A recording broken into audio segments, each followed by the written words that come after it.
Over the next 4 chapters, my army will be tasked with defeating each of the Hoshidan royal siblings in ascending age order. Sakura's first, though she's working under Yukimura this chapter. Hana and Tsubaki will guard the flanks of Fort Jinya, while Yukimura heads the back line and Sakura plays support. To be frank though, I'm not worried about this chapter in the slightest. My team's ridiculously overleveled with some truly absurd units heading it up. Accordingly, I've brought most of them. Mozu is still taking a backseat. She's a 1915 Master of Arms right now, and wouldn't gain much experience from taking out the troops defending the fort. Instead, I've brought Effie as an auxiliary flyer alongside Xander and... Ophelia? Yeah, she just finished a friendship chain with Camilla and has taken flight to grab Trample, hopefully by the end of this map. Gay Fates adding cross-generational friendships is an inspired idea, and one I was glad to show off for the Champion of Dusk, here to carry the left side of the map. Most of the usual suspects are here, with the exception of Haitaka.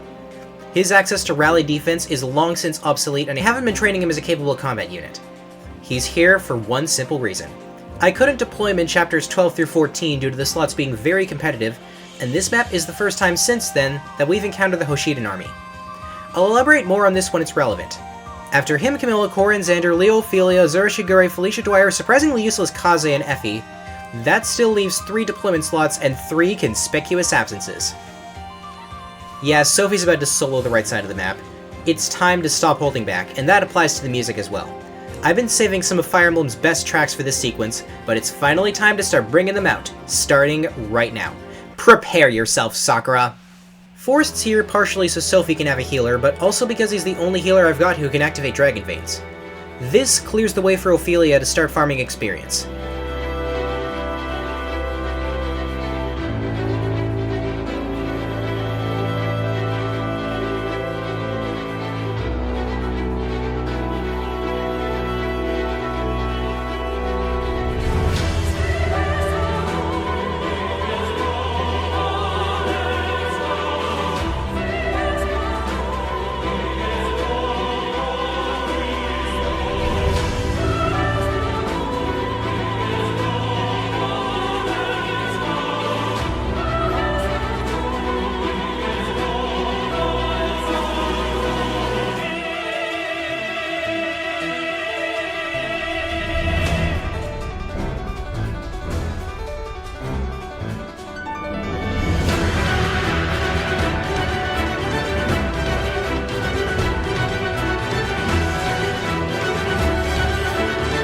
Sophie, meanwhile, begins her tasks by fighting the nearby automaton and Onmyoji over the walls.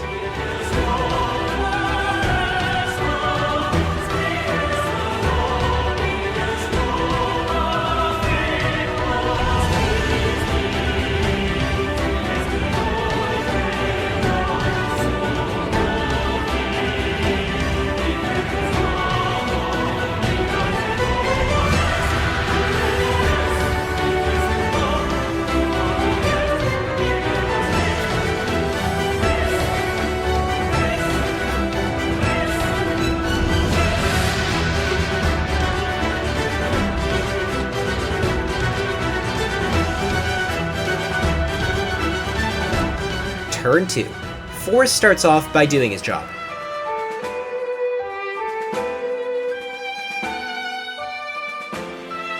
Ophelia clears the way for Sophie to advance upward.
Ophelia enemy faced the first group of blacksmiths, triggering the first wave of reinforcements on Sophie's side.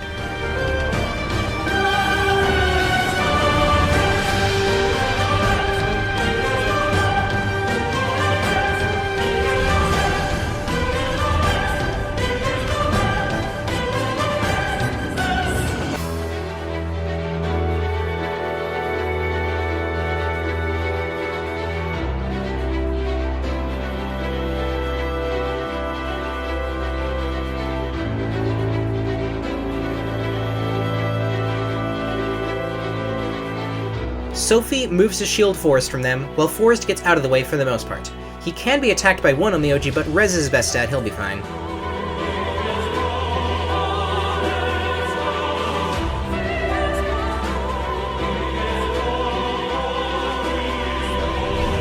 Ophelia cleans up the 2 blacksmiths she left alive.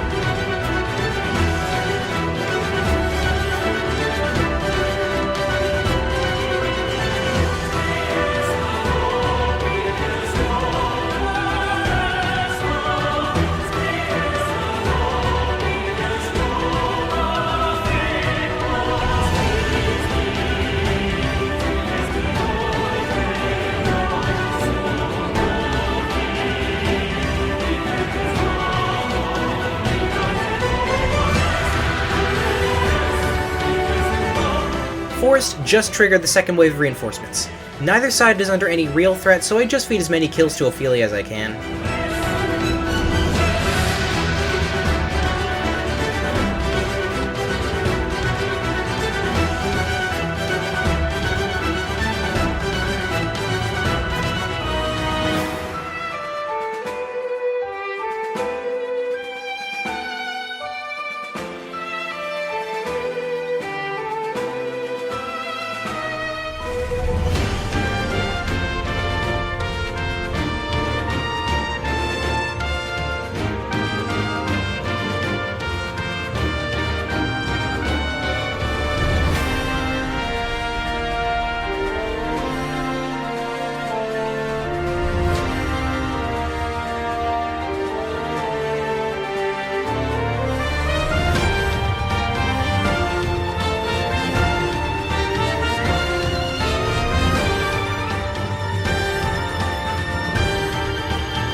And that's 3 kills for Ophelia. Corrin's the other unit I have here who wants to grab a skill.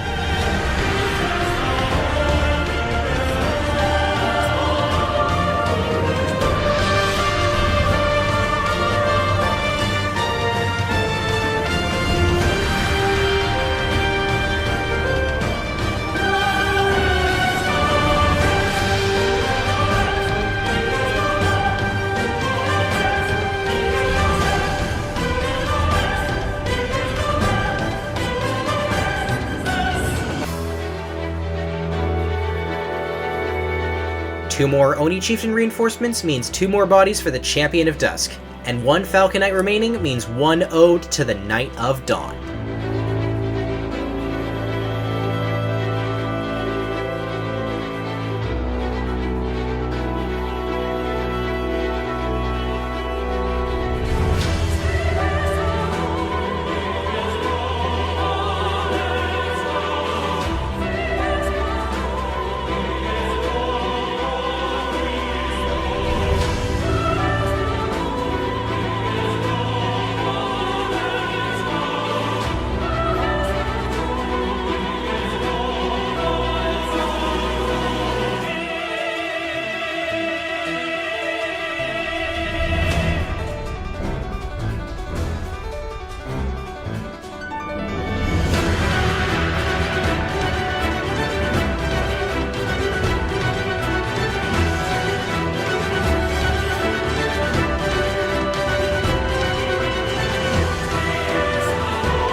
Sophie takes out the final enemy in the southeast corner, clearing a path for Forrest to hit another Dragon Vein.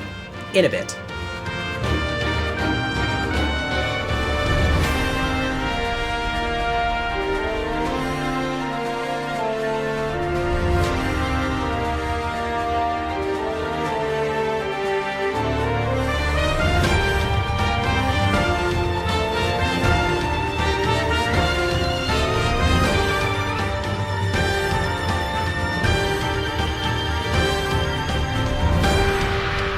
In the meantime, I begin the process of stalling out Sakura's offensive staves. She's carrying both Freeze and Silence, and I'd rather not deal with them when I approach Yukimura. The amount of time it'll take does provide me with an opportunity, though, for Sophie to clear out far more of the enemy than I thought she'd have the chance to. Stay tuned for updates on that.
The shuriken turrets can make approaching this map a pain, but not if you're built as differently as Sophie is. She walks right into range of two of them, not even caring about Tsubaki.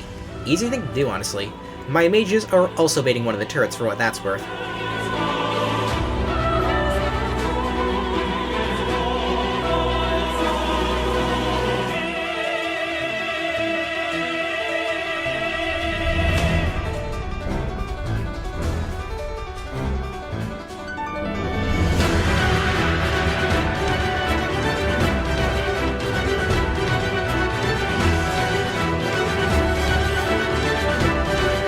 Good on Tsubaki for taking advantage of Perfectionist and Duelist's blow to dodge the first hit. If he dodged both, maybe Sophie wouldn't have perfect accuracy here. As is.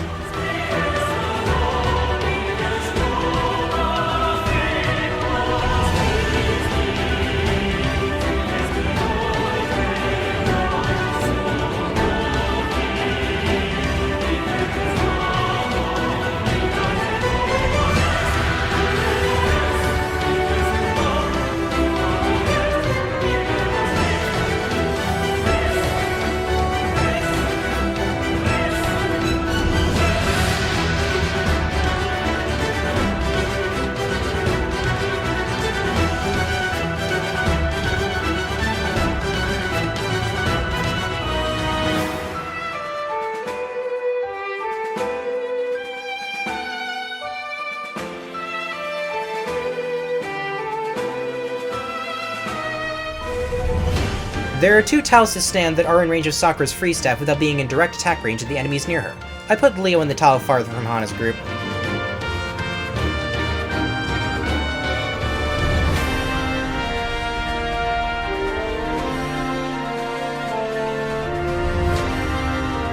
With that stray on Myoji out of the way, Sophie pulls back, healing up in preparation for her next objective.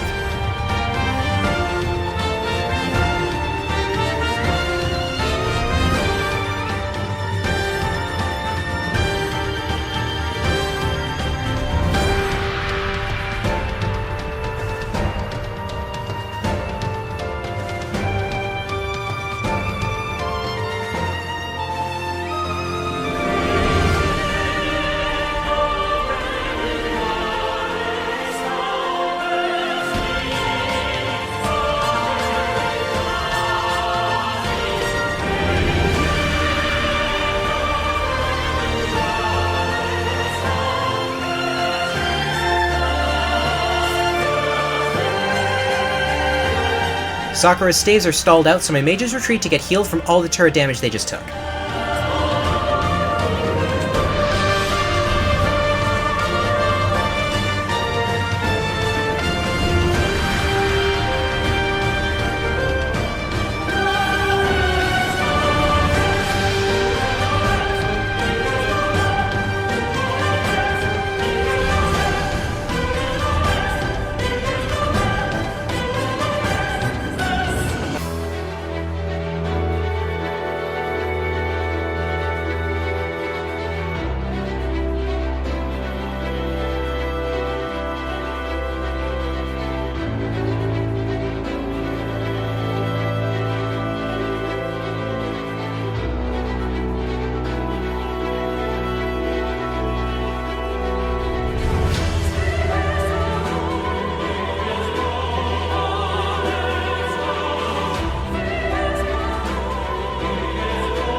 Sophie moves in, and after dodging those turrets, she takes fire at the central mechanist.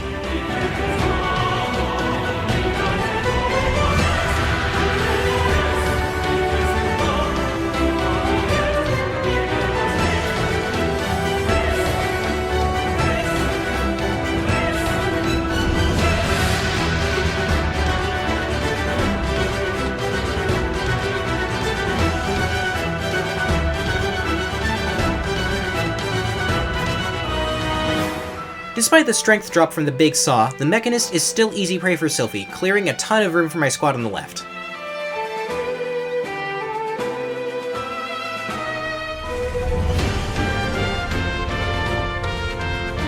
As for that squad, I first set up Ophelia to enemy face the Oni Chieftain, but then I realized that I can just break the barrier and have her do it on player face.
Did you know that this reinforcement mechanist has capture? I don't know how, and I don't know why. Maybe he's Orochi's very distant cousin? But whatever the case, there's only one thing to do.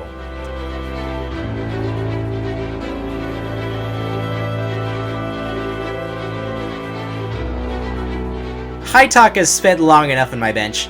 It's time for him to rejoin the Hoshiden army.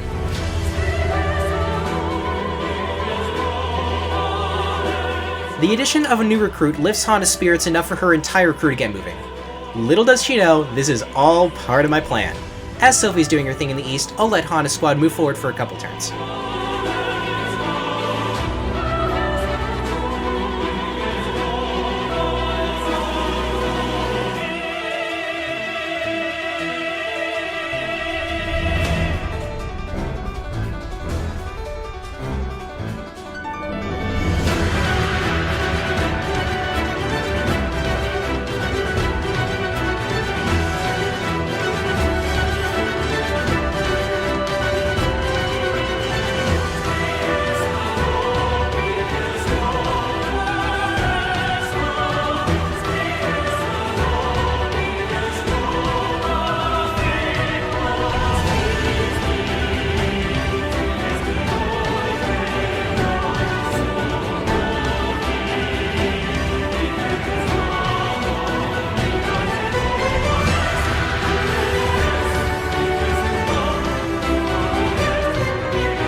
I can't leave Hana alone any longer. It's time to take her entire squad out. Ophelia, as always, starts the show.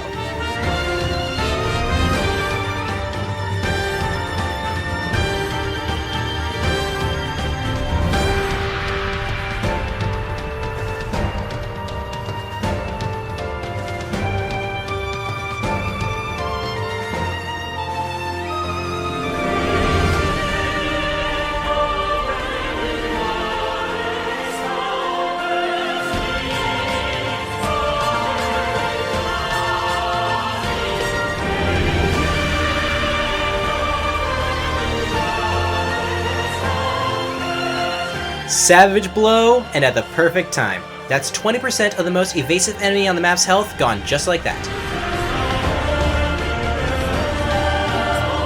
And how about 20% more, along with 14 extra health and steel shuriken debuffs, courtesy of Kaze? I can't trust Corrin or Kaze to finish off Hana. If I try, I have a feeling Corrin would quite simply die.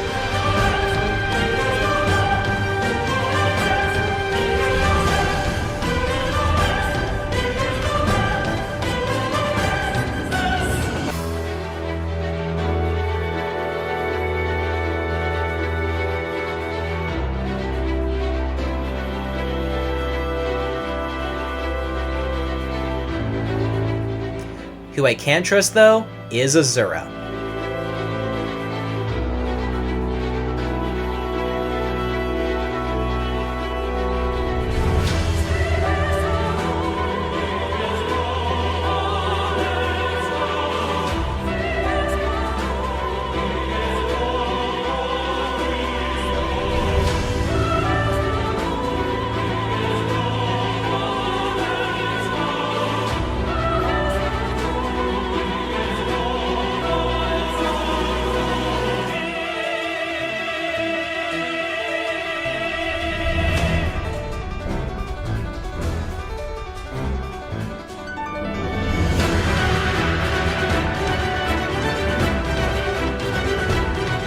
Camilla finishes off the group. Time to make the approach to Yukimura. Slowly.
Ophelia engages the paired mechanists. Due to how the AI works regarding turrets in the Oni Chieftain's range, she's not actually in any danger here and will continue to attack until both mechanists are dead.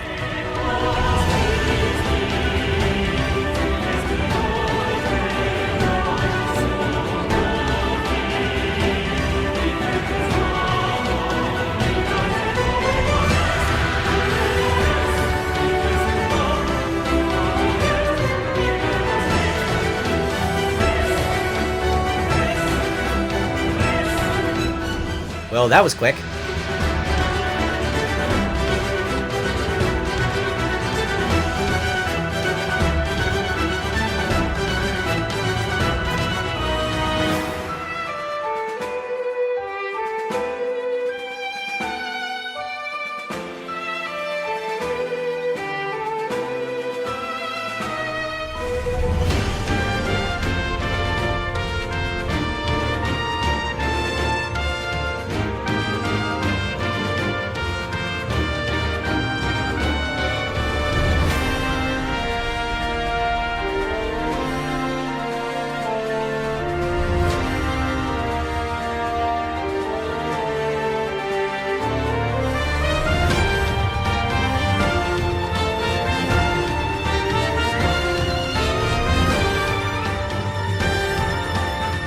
I take a few turns for no particular reason other than to calm my nerves, for what that's worth.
And then it's time.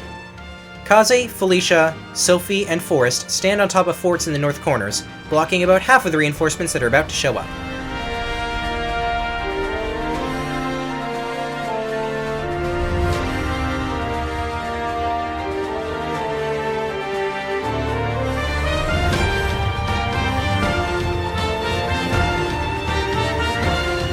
Ophelia pulls the trigger by taking out the final Oni chieftain between her and Yukimura. For now.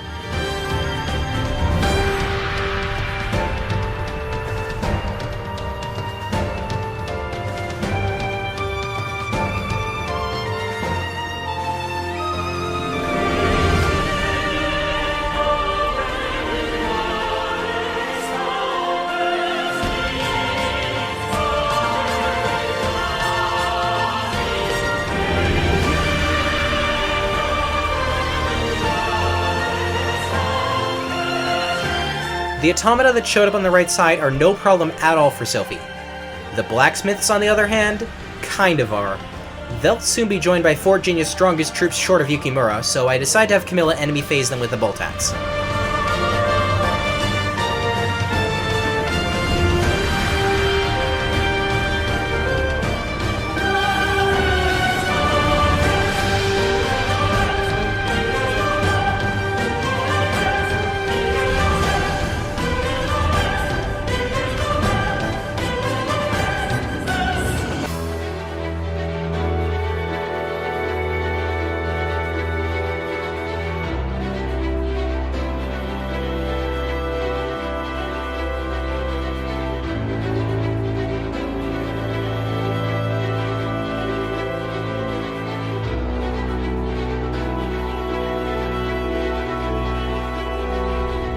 One is an axe splitter, so he's obviously the preferred target.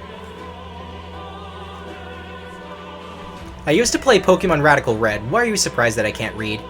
This straight up forces me to burn a freeze charge.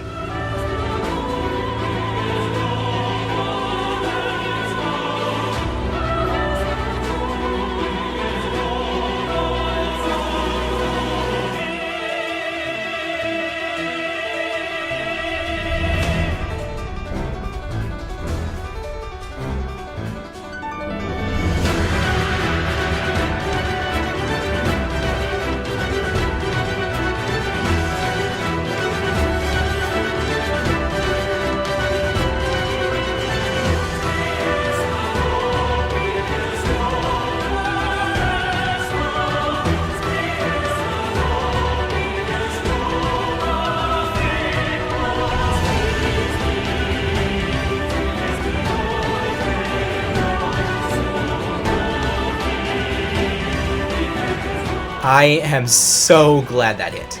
Everyone else just prepares for next turn.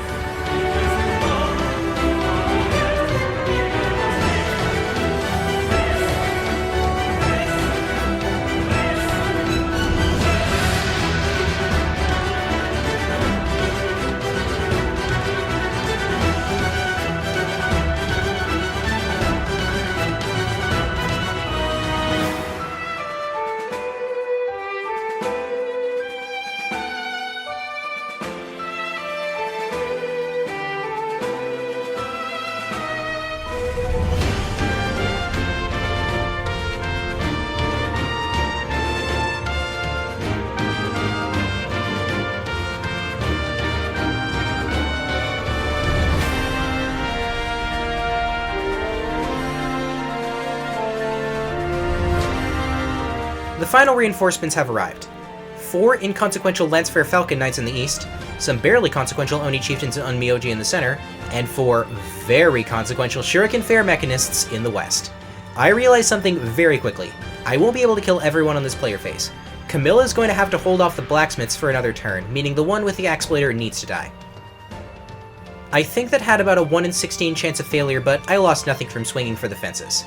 Now, training goals get thrown out the window. It's time to dogpile these mechanists with everything I've got.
And that's everyone. Kazai did get left in range of a battering club, but he'll be fine.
As previously mentioned, the Falcon Knights don't merit more notice than Forest getting out of the way. Ophelia will finish off the blacksmiths, and I'll let the Oni chieftains and Onmyoji approach for 2 more turns.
Alright, never mind, Ophelia's just going in guns blazing. It'll be fine. These Oni aren't the one that has Death Blow, and that actually leads into something about Conquest Final Maps I've been thinking about recently. I really like how this map, even with a lot of the enemies being grouped by class, does make an effort to differentiate a lot of individual units through weapons or skills. Among the blacksmiths alone, there's ones with steel clubs and stronger post, one with a battering club and stronger post, one with a dual club and stronger post, one with quick draw on both steel and pike ring clubs, the one with quick draw and exploiter was so worked up about, and even the 2 with battering clubs and pavis that Ophelia finished off earlier. It adds flavor to each enemy, honestly. Even the Lancefair Falcon Knights without anything else going on that spawned in the east aren't quite identical. One pair is physical while the other is magical. Reminds me of what I like in a good Pokemon ROM hack.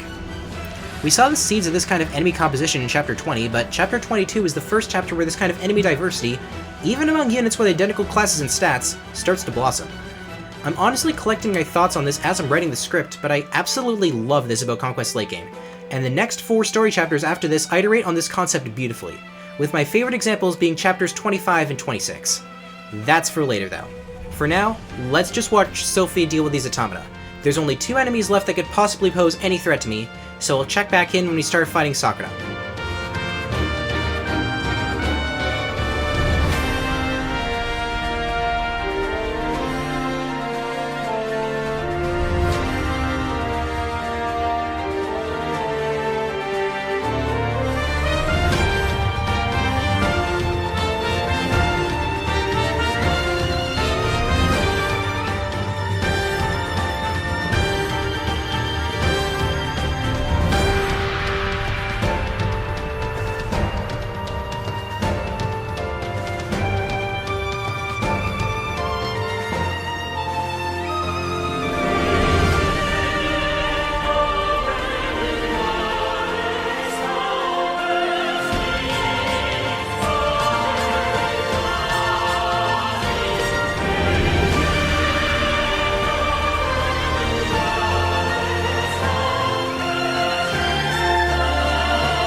This launcher technically marks the start of fighting Sakura, even if it missed.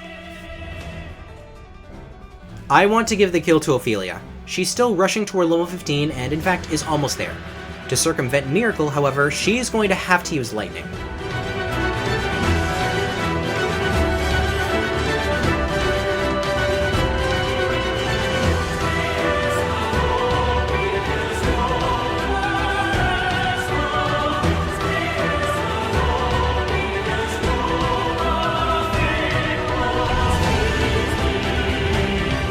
After checking her accuracy, I realized that no amount of adjacency bonuses are going to work. I should have used Attack Stance. It would have let me use Fire and given me better accuracy besides, but it's not like I'm going to run out of freeze uses anytime soon, right?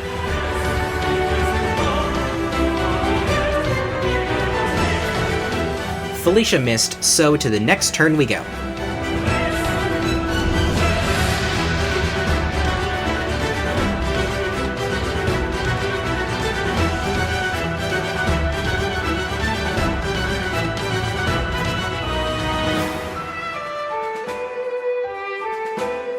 First to strike is Kaze, to apply Poison Strike and hopefully some debuffs.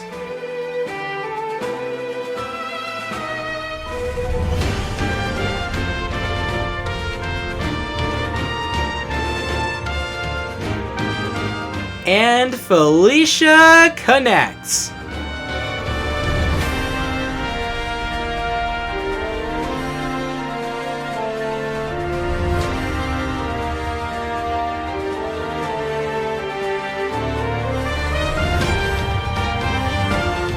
After a luck para boost to boost her hit rates, Korin moves next, chunking Sakura's health bar with the Kodachi.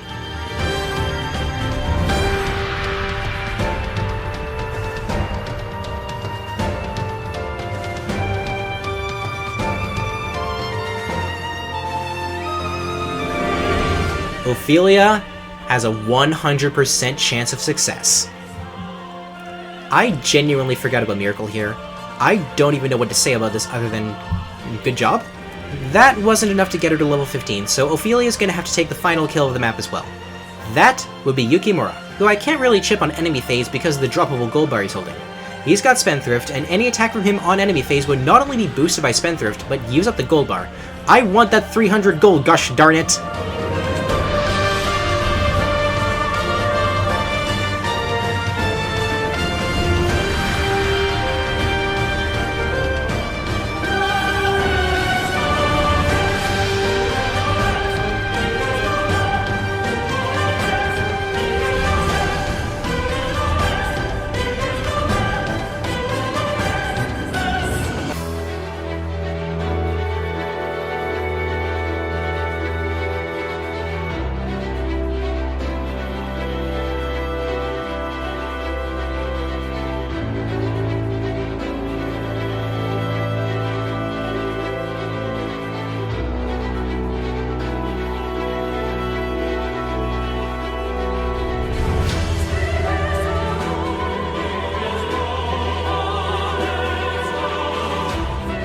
After a couple turns of waiting around, Leo kicks things off by applying Heartseeker. Sophie chips and debuffs with her bronze weapon.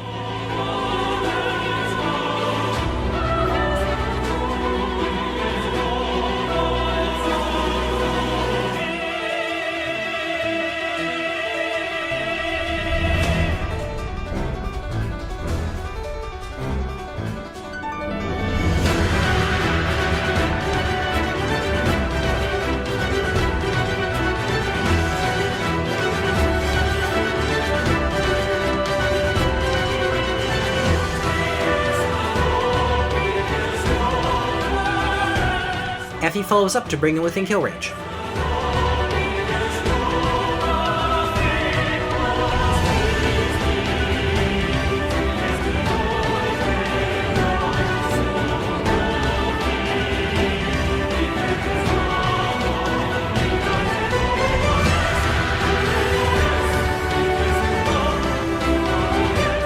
With all these adjacency bonuses and the promise of Inspiring Song, Ophelia has no chance of failure.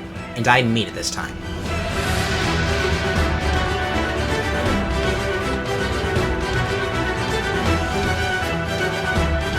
The champion of Dusk has finished her fell flight. Sometime after the Night of Dawn danced her way through an entire half of the map. Ophelia's build is complete, and she'll be going back into Sorcerer for the rest of the game. Next up, an even longer recording than the last one, a music track I've been dying to use for a while, and the conclusion of nearly every build I've been working towards. See you at the Great Wall.